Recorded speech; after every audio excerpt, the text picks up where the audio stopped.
Tasmanian devils are the largest living carnivorous marsupials in Australia. They can weigh anywhere between 10 and 12 kilograms and can vary in length from 57 centimeters to 65 centimeters. They were originally found on mainland Australia, where they were thought to become extinct 400 years ago due to many reasons. The devils are now endemic to only Tasmania in a variety of habitats. However, the devils are facing a huge conservation crisis, where their numbers are dwindling every year. They are currently listed on the IUCN Red List as endangered, with the population showing a decreasing trend. In 1996, there were more than 250,000 devils in the population. In 2015, there were found to be less than 25,000. This is 2 years ago, meaning the numbers would be even less in today's population. The main risks that these devils are facing are habitat loss, human interference, competition from foxes, and the fatal tumour disease, which is playing the largest role in the devil's declining rate. The first major impact on Tasmanian devils was European settlement, and the habitat loss that came along with this. To make room for humans, deforestation and logging had to take place. This had a knock-on effect because not only are the forests the devil's habitat, it was also a large food source for them. The more humans that are in the area, the smaller the area gets for devils to live.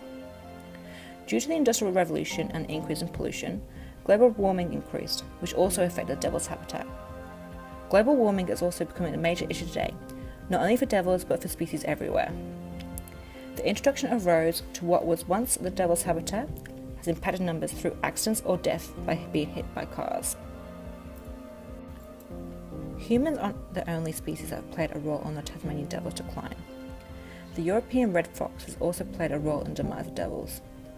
Evidence of foxes on Tasmania started to appear in the late 1990s, where devil numbers started to get affected. Since foxes and Tasmanian devils occupy the same habitats and go after the same food source, there's direct competition that devils had not encountered before.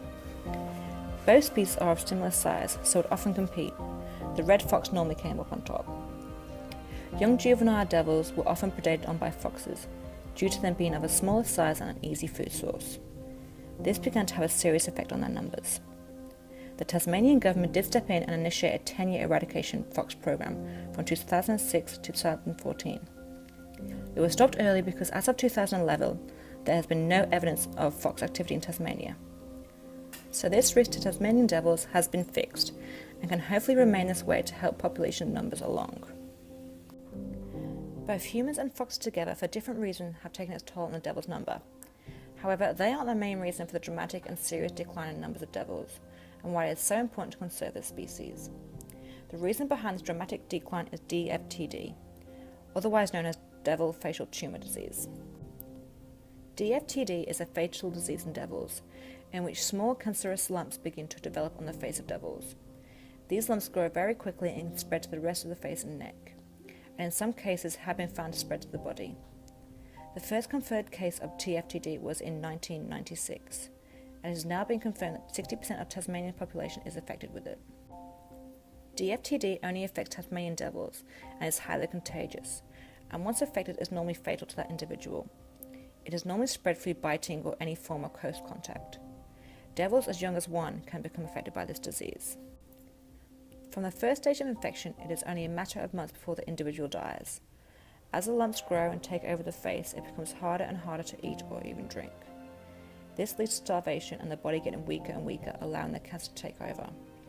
Once the cancer has taken over, it leads to organ failure, eventuating in death of the individual. Once DFTD has penetrated a population, the size of that population will decline by up to 97%. The remaining 3% are of very young juveniles, where the females only have 1 breeding cycle, compared to the old devils who would normally have 3. This means that the population takes 3 times as long to recover than they would have done previously. Even then, DFTD could sweep through and take out the whole population. So to the main question, how the devil do we save Tas? One problem has already been fixed, thanks to the Tasmanian government. And hopefully, if no foxes get reintroduced to Tasmania, the problem of foxes shouldn't return. Gaining awareness and community backing is so important in the conservation of the devil's habitat. We need to seriously look at logging and deforestation in Tasmania. Legally protecting areas where devils are found will help their population. And making it aware that Tasmanian devils live in those habitats will also help.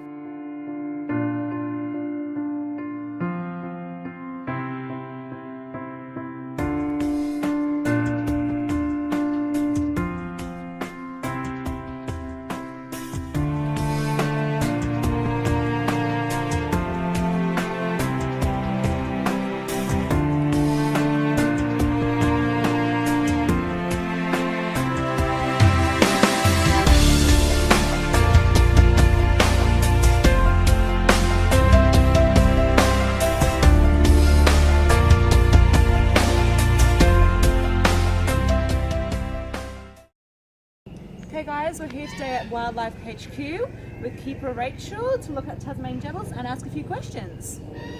So Rachel, who do we have here and how old are these two? We have Winnie and Jessie and they're 5 years old. So how long have these two girls been part of this zoo?